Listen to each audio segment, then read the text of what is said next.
সবাইকে target high স্কোরে স্বাগত। চলছে কোয়ান্টিটেটিভ অ্যাপটিটিউডের সমাধান পর্ব। এই সমাধান পর্বে আজকে আমরা আলোচনা করব চক্রবৃদ্ধি সুদ নিয়ে। চক্রবৃদ্ধি সুদ এর আগেও কয়েকটা পর্ব হয়েছে, আজকে আমরা 18 থেকে তার পরবর্তী অঙ্কগুলো করব। তো অঙ্কে যাওয়ার আগে বলবো, যারা যারা এখনও পর্যন্ত চ্যানেলটিকে সাবস্ক্রাইব করোনি তাড়াতাড়ি সাবস্ক্রাইব করে নাও, সঙ্গে বেল আইকনটিও প্রেস করতে ভুলো না। যারা এই চ্যানেলের সঙ্গে আছো তাদেরকে অসংখ্য ধন্যবাদ। যদি ভালো লাগে ভিডিওটি বন্ধুদের মধ্যে অবশ্যই শেয়ার করতে ভুলো না, একটি লাইক করে দিও। তো শুরু করা যাক আজকের পর্ব। আজকের পর্বের প্রথম অঙ্ক তোমরা স্ক্রিনে দেখতে পাচ্ছ, 18 দাগের অঙ্ক। এটা বলেছে এক ব্যক্তি 15% চক্রবৃদ্ধি হারে 4000 টাকা ঋণ করলো। প্রতি বছর শেষে সে 1500 টাকা শোধ করে তৃতীয় বছর শেষে সে কত টাকা পুরো ঋণ শোধ করতে হবে তাকে। তো এখানে যেটা বেসিক যেটা বলা আছে যেটা হচ্ছে যে সুদের হার হচ্ছে 15% এবং আসল যেটা হচ্ছে 4000 টাকা, এবং প্রতি বছর শেষে সেই 1500 টাকা করে শোধ করে। তো তাহলে প্রথম বছর শেষে আমরা কতটা সুদ আসল থাকে সেটা বের করব সুদে আসলে, আবার দ্বিতীয় বছর শেষে কতটা থাকে সেটা বের করব, এবং তৃতীয় বছর শেষে কত টাকা বের করব, সেটাতেই আমাদের পুরোটা কত শোধ করতে হবে শেষে সেটা সেখান থেকে আমরা পাবো। তো দেখা যাক তাহলে প্রথম বছর শেষে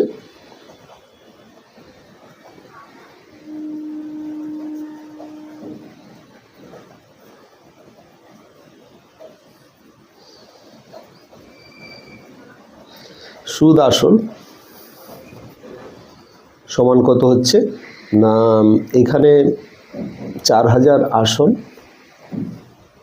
এর সঙ্গে 1 প্লাস 15% সুদ, 15/100 এইটা হলো। এখান থেকে যেটা শোধ হচ্ছে সেটা বাদ দেবো 1500।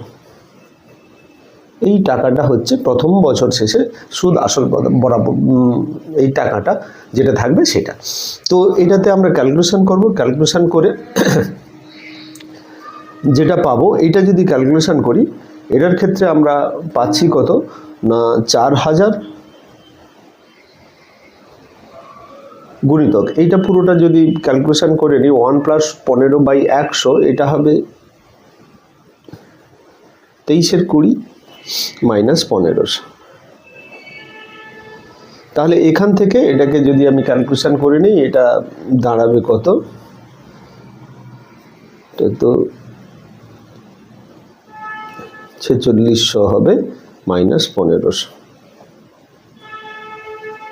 তার মানে এটা দাঁড়াচ্ছে কত, 4600 মাইনাস 1500 মানে 3100।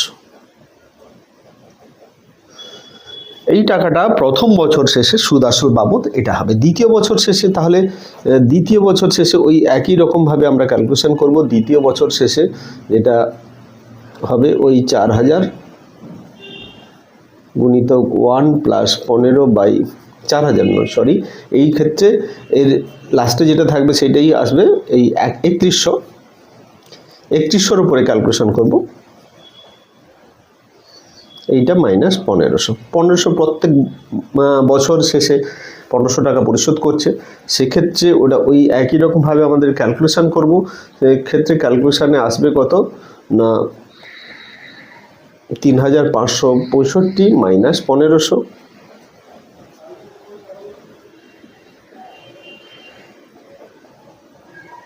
তাহলে 2065 টাকা।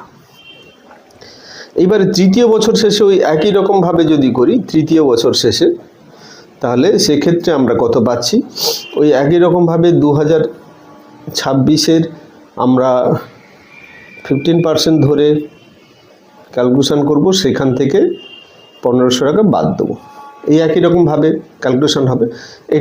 এটা যদি আমরা ক্যালকুলেশন করি তৃতীয় বছর শেষে যেটা আমরা পাচ্ছি সেটা হচ্ছে কি, এটা ক্যালকুলেশন করলে এটা আসবে আমাদের 2065 গুণিতক 23/20 মাইনাস 1500। তো এই দুটো এই কাটাকাটি করে এটা সম্পূর্ণরূপে কাটবে না,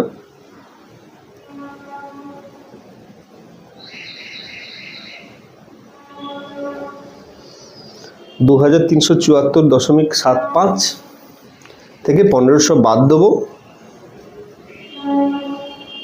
যেটা আমাদের আলটিমেট দাঁড়াচ্ছে কত, 874 টাকা 75 পয়সা।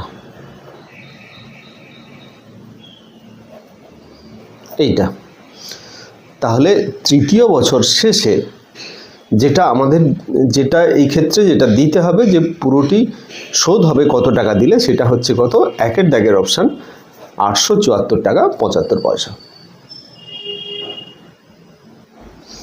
পরের অঙ্ক ওই একই রকমের অঙ্ক, এটা কি বলেছে দেখে নিন, 19 দাগের অঙ্ক বলেছে, এক ব্যক্তি বার্ষিক 5% চক্রবৃদ্ধি সুদের হারে 5000 টাকা 3 বছরের জন্য বিনিয়োগ করলে প্রতি বছর শেষে প্রাপ্ত সুদ থেকে 20% হারে আয়কর কেটে নেওয়া হয়, তৃতীয় মূলধনের পরিমাণ কত হবে?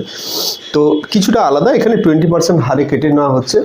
তো দেখা যাক, এটা ওই কিন্তু একই রকমভাবে করব। প্রথম এই ক্ষেত্রে তৃতীয় বছর শেষে যেটা চেয়েছে, যে মূলধনটা কি আসবে সেটা আমাদের চেয়েছে। তো তাহলে আমরা প্রথম বছর শেষে মূলধন কতটা হবে সেটা আমরা বের করব, তারপরে ধীরে ধীরে ক্যালকুলেশন এগিয়ে যাবে। এই অঙ্কটাতে আগের অঙ্কের চেয়ে ডিফারেন্স হচ্ছে কি, আগের অঙ্কটাতে ওই একটা নির্দিষ্ট টাকা প্রতি বছরের শেষে দেওয়া হচ্ছিল, এটাতে কিন্তু একটা পার্সেন্টেজ হারে দেওয়া হবে, সেই পার্সেন্টেজটা আমাদের আলাদা করে বের করে বিয়োগ করতে হবে। ওটাতে যেন ফিক্স ছিল যে প্রতি বছর 1500 টাকা করে দিচ্ছে, এটাতে কিন্তু ওই রকমের ফিক্স নেই। তো এটাতে বলেছে যেটা সুদ হবে সেই সুদের ওপরে 20% টাকা, তাহলে সুদটা আমাদের বের করতে হবে প্রথমে, চক্রবৃদ্ধি সুদটা, তারপরে ওইভাবে মূলধন আমরা বের করব ওই পার্সেন্টেজটা বাদ দিয়ে। তাহলে প্রথম বছরের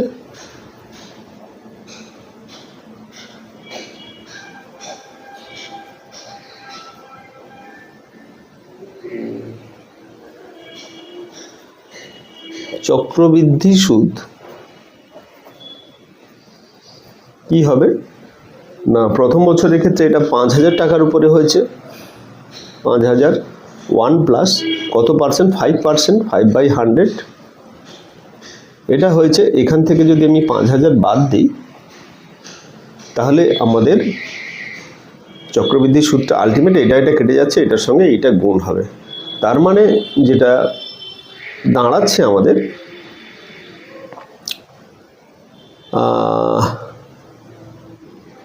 5 5 25 250 টাকা।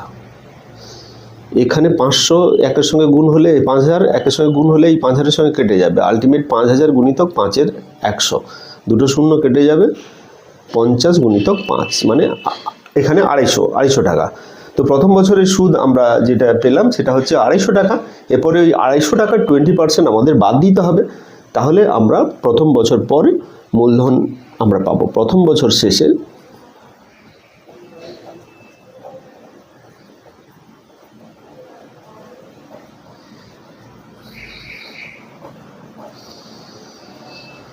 কত হচ্ছে না,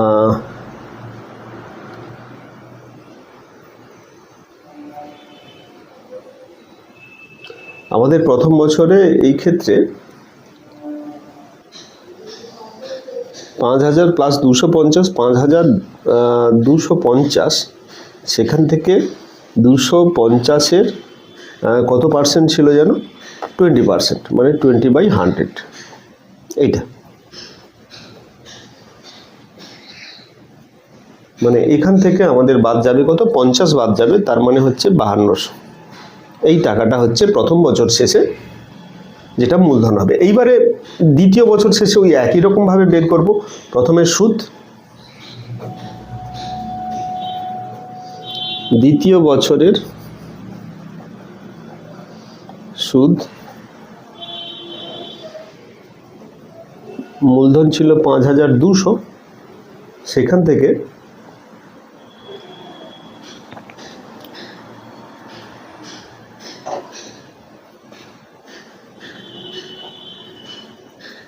ওই একই রকমভাবে এটা কেটে যাচ্ছে, এই 0 0 কেটে যাচ্ছে, 52 গুণিতক 5, তো এটাতে আলটিমেট আসছে 52 গুণিতক 5, তার মানে হচ্ছে কত শূন্য 5 5 25 26 260। তাহলে এই ক্ষেত্রে আমরা পাচ্ছি কত? 260 টাকা। আর মূলধন হবে কত? প্রথম বছর শেষে মূলধন হবে, দ্বিতীয় বছর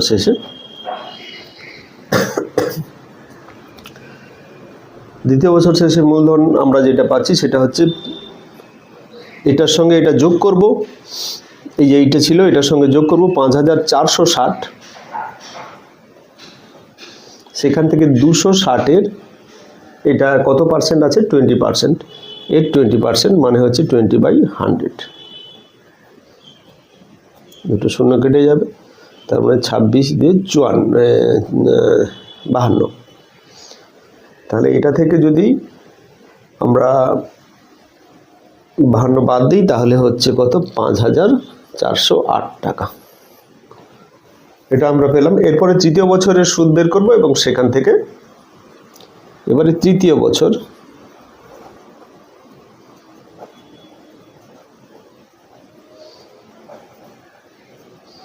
বছরের সুদ ওই একই রকমভাবে আমি আর এই পুরোটা করছি না, 5408-এর সঙ্গে 5%-এর জন্য এইটা গুণ করে দিচ্ছি, এটা শুধু সুদটা পাওয়া যাবে।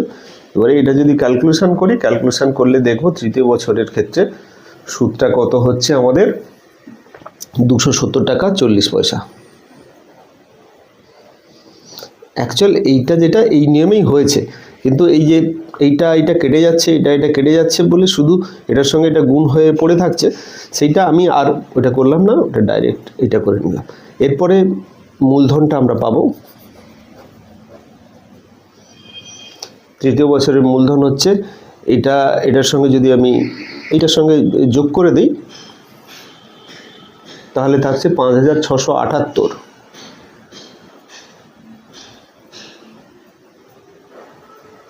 দশমিক 40 মাইনাস 270.40 ইন্টু এর 20%। 20% মানে 1/5 দিয়ে আমরা গুণ করতে পারবো। এটা ক্যালকুলেশন করলে এটা লাস্ট অফ দাঁড়াবে কত?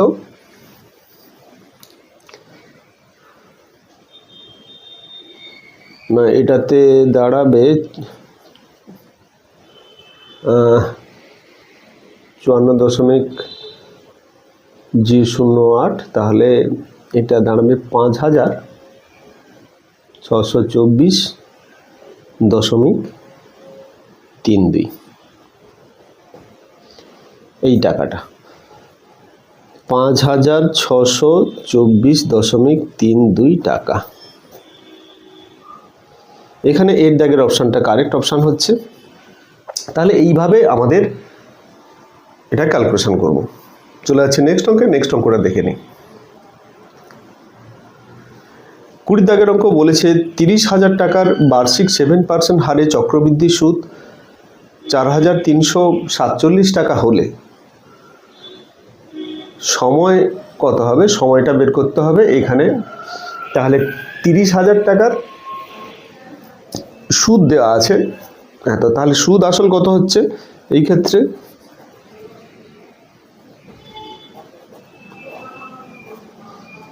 $30,000 প্লাস 4,347 এই টাকা। এটা যদি আমরা যোগ করি তাহলে পাওয়া যাবে কত? 34,347 টাকা। এটা আমরা পেলাম। এবারের ক্ষেত্রে আমরা এখানে যেহেতু সময়টা দেওয়া নেই ধরি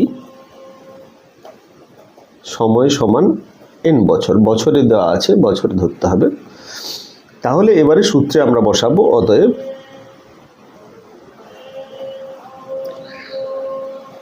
30,000 7% সুদ 7/100 সমান হচ্ছে কত? 34,347। এটা যেটা হচ্ছে সেটা সুদ আসল, তাহলে এই সুদ আসলের সঙ্গে সমান হবে। তাহলে এটার calculation two the power n। এইবারে এখান থেকে আমাদের nটা বের করতে হবে। এটা যদি ক্যালকুলেশন করি, ক্যালকুলেশনে তাহলে আমাদের দাঁড়াবে কি, এর ভেতরটা হচ্ছে 107/100 whole to the power n। এইবারে এই পাশে 30,000টা ওপাশে চলে যাবে, 34,347/30,000। এইটা কাটাকুটি করব, এটা কাটাকুটি করলে এটা আমাদের আসবে 11,449, 3 দিয়ে কাটবো এইটা। এইবারে এখানে দেখতে হবে এটা পাওয়ার n আছে, মানে এটা এইটার এই ভেতরে যেটা আছে সেইটার পাওয়ার, মানে এইটাকে 107-এর কত পাওয়ার হয় আর এটা 100-র কত, এটা তো 100 স্কোয়ার হচ্ছে বোঝা যাচ্ছে, তাহলে 107-এর স্কোয়ার হবে আশা করি, দুটো একই হতে হবে। তো সেই ক্ষেত্রে পরিষ্কার বোঝা যাচ্ছে এটা 107/100 এটাই হতে হবে, না হলে অঙ্কটা ভুল হয়ে যাবে। তো তাহলে এটা স্কোয়ার হচ্ছে, সেক্ষেত্রে n এর মান আমরা পাচ্ছি কত, 2। তার মানে এই ক্ষেত্রে n = 2 বছর। তাহলে এর দাগের অপশানটা কারেক্ট অপশান, উত্তর হবে 2 বছর। আচ্ছা, এক্ষেত্রে বলে রাখি, অনেকে এখানে হতে পারে, এখানে আমি 100 স্কোয়ার কীভাবে বুঝলাম না, এখানে দেখবে একের পিঠে যদি জোড় সংখ্যার শূন্য থাকে, যতগুলো শূন্য থাকবে তার সেই সংখ্যাটা তার অর্ধেক শূন্য করলে তার স্কোয়ার হবে। তাহলে এখানে 4টা শূন্য আছে, 2টো শূন্য স্কোয়ার হবে, তাহলে একের পিঠে 2টো শূন্য স্কোয়ার হবে। যদি 6টা শূন্য থাকে 3টে শূন্য স্কোয়ার হবে। তো সেক্ষেত্রে এটা 100 স্কোয়ার আমরা পেলাম। তো এই পুরোটা whole to the power n আছে, মানে এটার যত পাওয়ার হবে এটার অবশ্যই তত পাওয়ার হবে, না হলে হবে না। এবং এই সংখ্যাগুলো থাকতে হবে, নিচেরটা তো 100 মিলে গেছে, উপরটা তাহলে অবশ্যই 107 হবে এবং তার স্কোয়ার হবে। এটার বেসিক কিছু আইডিয়া, সেখান থেকে কিন্তু ক্যালকুলেশনটা কতটা ছোট হয়ে গেল, এখানে আমাদের আলাদা করে গুণ করে দেখতে হলো না। তো এইভাবে কিন্তু আমাদের ক্যালকুলেশনগুলো শর্ট করে, সবসময় যে শর্টকাট সূত্র অ্যাপ্লাই হবে তা নয়। তো এই ক্ষেত্রে তোমার চক্রবৃদ্ধি সুদের ক্ষেত্রে এর চেয়ে শর্টকাট সূত্র আর অ্যাপ্লাই হয় না। তো সেক্ষেত্রে এই অঙ্কগুলো ভালো করে করতে হবে। চলে যাচ্ছি নেক্সট অঙ্কে।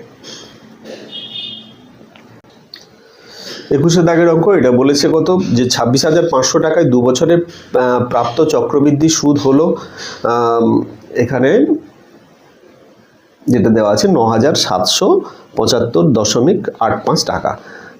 বার্ষিক সুদের হার কত হবে?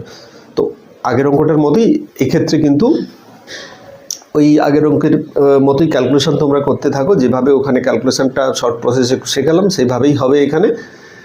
তো দেখা যাক এখানে, তাহলে আমাদের আসলটা হচ্ছে 26,500 টাকা, বছর n এর মান হচ্ছে 2, এবং এখানে সুদ দেওয়া আছে যেটা, সেটা এখানে দেওয়া থাকলে তাহলে সুদ আর আসল মিলে সুদ আসল হবে। তো আমি এখানে একটা সূত্রে প্রয়োগ করবো আর একটা তার সঙ্গে এই দুটো যোগ করে সমান করে লিখব। তাহলে আমাদের যেটা সুদের হারটা এখানে বের করতে হবে, সুদের হারটা ধরে নিই, যে সুদের হার ধরি, সুদের হার সমান এই ক্ষেত্রে r%।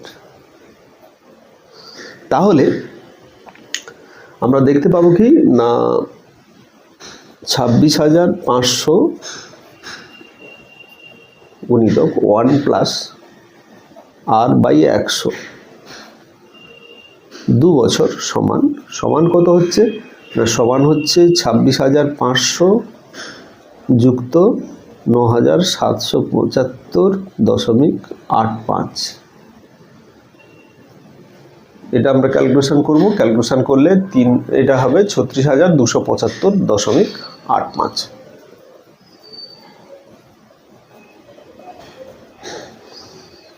আমরা যোগ করলাম। এবারে এক্ষেত্রে 1 প্লাস r/100 এর হোল স্কোয়ার সমান, ওইটা ওপাশে গেলে ভাগ হয়ে যাবে, 36,275.85/26,500। এইবারে দশমিক যদি উঠিয়ে দিই, এইটার দশমিকটা যদি উঠিয়ে দিই, তাহলে ওপরে নিচে 100 দিয়ে গুণ করতে হবে, এটা দুটো শূন্য বেড়ে যাবে, দশমিকটা চলে যাবে, মানে 100 দিয়ে গুণ করলে দশমিকটা চলে যাবে, দশমিকটা উঠিয়ে দিলাম, তাহলে এইটা হলো ওপরে, এটা হলো। এইবারে এইটাকে কিন্তু সামথিংয়ের হোল স্কোয়ার আকারে সাজাতে হবে। তাহলে এই প্রত্যেকটা সংখ্যার বর্গমূল কত হয় সেটা বের করলে হয়ে যাবে। এটার বর্গমূল এখানে 4টা শূন্য আছে, তাহলে এর বর্গমূলে 2টো শূন্য থাকবে। আর এই যে 265-র বর্গমূল এটা জানলেই কিন্তু নিচেরটা সহজে হয়ে যাবে, বাদ বাকি থাকছে ওপরেরটা। তো তাহলে তার আগে একটু কাটাকুটি যদি করে নেওয়া যায়, 265 দিয়ে উপর নিচে কেটে নেওয়া যেতে পারে। উপর নিচে কাটলে 265 দিয়ে যদি কাটি, তোমরা এতে রাফে ভাগ করে নিও, এটা হবে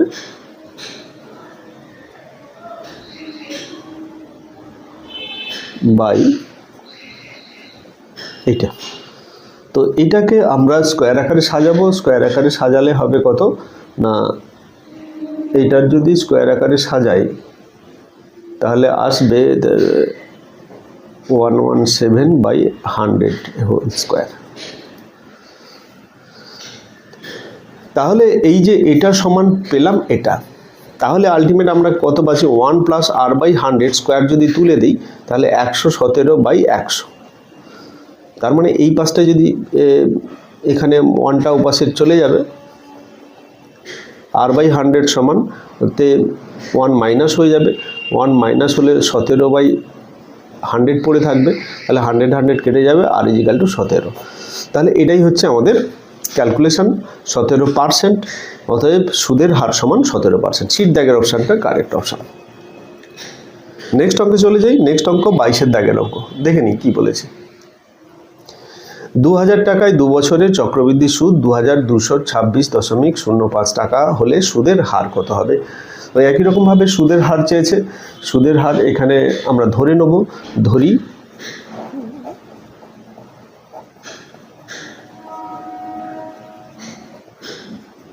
r%, সুদের হার হলো। তাহলে এই ক্ষেত্রে আমাদের সূত্র বলছে কি, যে অতএব 2000 টাকা আসল, সেক্ষেত্রে 1 + r/100 কত বছরের জন্য, 2 বছরের জন্য। একই রকমভাবে আছে, যেটা হচ্ছে চক্রবৃদ্ধি, এটা সুদ, তো সুদের সঙ্গে সমান হবে, তাহলে 2226.05 এটার সঙ্গে সমান হবে। তাহলে 1 + r/100 এর হোল স্কোয়ার সমান হচ্ছে 2226.05/2000। তো এইসব জিনিস দেখে ভয় পাওয়ার কিছু নেই। অঙ্ক যেহেতু দেওয়া আছে তাহলে কাটাকুটি হবে, এবং সেটা স্কোয়ার আকারে, এটা এপাশে যেহেতু স্কোয়ার আছে এপাশেও স্কোয়ার আকারে পরিণত করা যাবে, নাহলে কিন্তু এই অঙ্কটা হতো না। তো সেই ক্ষেত্রে সব সময় মাথায় রাখবে, অঙ্ক দেখে ঘাবড়ানোর দরকার নেই। আমাকে ক্যালকুলেশনটা যদি সঠিকভাবে করা যায় তাহলে কিন্তু এটার ক্ষেত্রে অসুবিধা হবে না। তো এবারে শূন্যকে আমরা উঠাবো, 100 দিয়ে উপরে নিচে গুণ করব, তাহলে এইটা 2টো শূন্য বেড়ে যাবে। 100 দিয়ে যদি গুণ করি তাহলে এর ক্ষেত্রে 5টা শূন্য হয়ে যাবে। এবারে ওপরে নিচে আমরা কাটাকুটি করব, কাটাকুটি করলে দেখব যে এটা কততে কাটে। 5 যেহেতু শেষে আছে, 5 দিয়ে কাটবে, তো নিচে তো 5 × 4 = 20, 4000 থাকলো। আর ওপরে যদি 5 দিয়ে কাটি তাহলে হবে কত, 5 × 4 = 20, 5 × 4 = 20, 5 × 5 = 25, 2 1।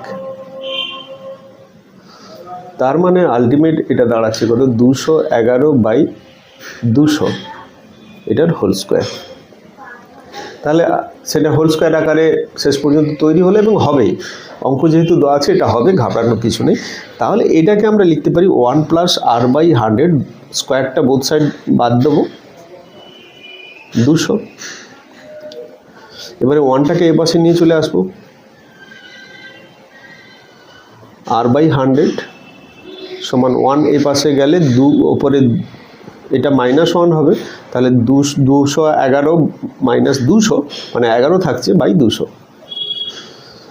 এইটা এবারে 100 পাশে গেলে 100 200 কেটে যাবে, 11 তাহলে r = 11/2। 11/2 মানে হচ্ছে কত, 5.5, মানে 5.5 5%। সুদের হার এক্ষেত্রে আমরা পেলাম কত তাহলে না 5.5%। তো এখানে সিট দাগের অপশনটা কারেক্ট অপশন। নেক্সট অঙ্কে যাই। 23 দাগের অঙ্ক দেখে নিই। একজন ব্যক্তি চক্রবৃদ্ধি সুদের হারে 4000 টাকা 3 বছরের জন্য বিনিয়োগ করে 1 বছর পর তার মূলধন হয় 4320 টাকা। 3 বছর শেষে মূলধনের পরিমাণ কত হবে? এখানে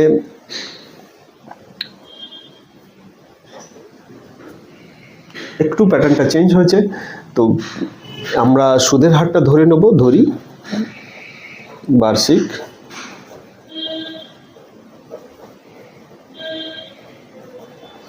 সুদের হার সমান R%। তাহলে 4000 টাকা, অতএব 4000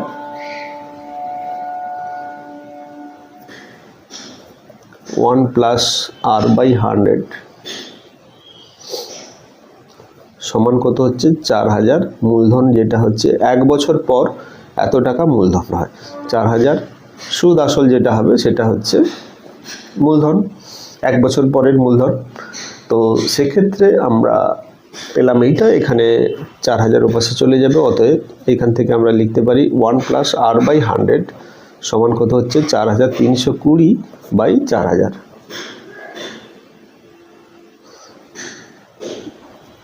তো এটাকে যদি আমরা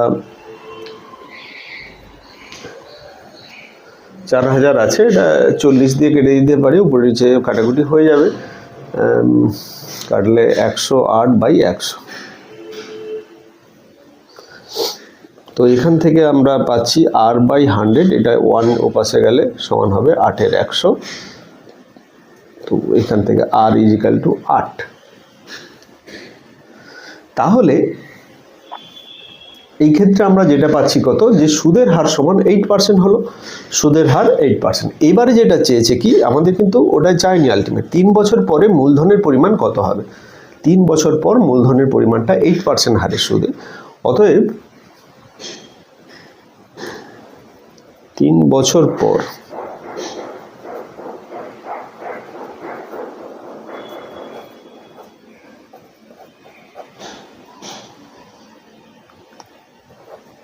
এই 4000 টাকা 1 প্লাস 8%, 8/100, 3 বছর পরে এত টাকা। তাহলে আমাদের কত দাঁড়াচ্ছে ক্যালকুলেশনে, 4000 গুণিতক এটা 4-এ 4-2-এ 8, 25, তাহলে 25, 26, 27, 27/25 3 বার হবে। কিউব আছে সেই জন্য 3 বার। এইটা এবারে সিম্পল একে কাটাকুটি করব, কাটাকুটি করলে যেটা লাস্ট যেটা দাঁড়াবে সেটা হচ্ছে কত। তো এবারে এটাকে ভাগ যাবে না, ভাগ না গেলে এটা আমি ক্যালকুলেশন করব। ক্যালকুলেশন করলে এটা যদি এমনি ভাগ করি দশমিকে উত্তর আসবে। তো এটা যদি দশমিকে আসে তাহলে কত হবে, 5038.848 টাকা।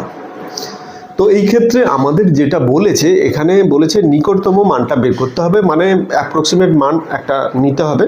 তো অ্যাপ্রক্সিমেট মান নিতে গেলে এটা রাউন্ড অফ ফিগারে নিয়ে যেতে হবে, দশমিকের পর আমরা কিছু রাখবো না। এটা সমান আমাদের আসবে কত, এখানে যেহেতু 5-এর উপরে আছে সেহেতু এই পাশে 1 যোগ হয়ে যাবে, 5039। তো সেক্ষেত্রে বির দাগের অপশানটা কারেক্ট অপশান। তো আশা করি বুঝতে অসুবিধা হলো না। এখানে কিন্তু ভিন্ন ভিন্ন ধরনের অঙ্ক প্রতিদিন করা হচ্ছে, তো সেই ক্ষেত্রে তোমরা প্রত্যেকটা অঙ্ক প্রথম থেকে শেষ পর্যন্ত দেখতে থাকো। আশা করি তোমাদের কাজে লাগবে। এবং এই যে ভিন্ন ধরনের যে অঙ্কগুলো, এগুলো কিন্তু পরীক্ষার জন্য ভীষণ গুরুত্বপূর্ণ, এবং এইগুলো ছেড়ে গেলে কিন্তু চক্রবৃদ্ধির ক্ষেত্রে কিন্তু অনেকটাই সেক্ষেত্রে সমস্যা হতে পারে। সেই জন্য প্রত্যেকটা ক্যালকুলেশন আমাদের ভালো করে দেখতে হবে এবং এই ক্ষেত্রে অঙ্কের ডাটাগুলো দেখে ভয় পেলে চলবে না। ডাটাগুলো এমনভাবে দেওয়া থাকে তাতে আলটিমেট একটা সিম্পল উত্তর আসে। তো আজকে এই পর্যন্তই, পরবর্তী ভিডিওতে আবার দেখা হবে। যারা যারা এখনও চ্যানেলকে সাবস্ক্রাইব করোনি তাড়াতাড়ি সাবস্ক্রাইব করে নাও, সঙ্গে বেল আইকনটিও প্রেস করতে ভুলো না। এবং যদি ভিডিওটি ভালো লাগে বন্ধুদের মধ্যে অবশ্যই শেয়ার করো, সঙ্গে একটি লাইক করে দাও।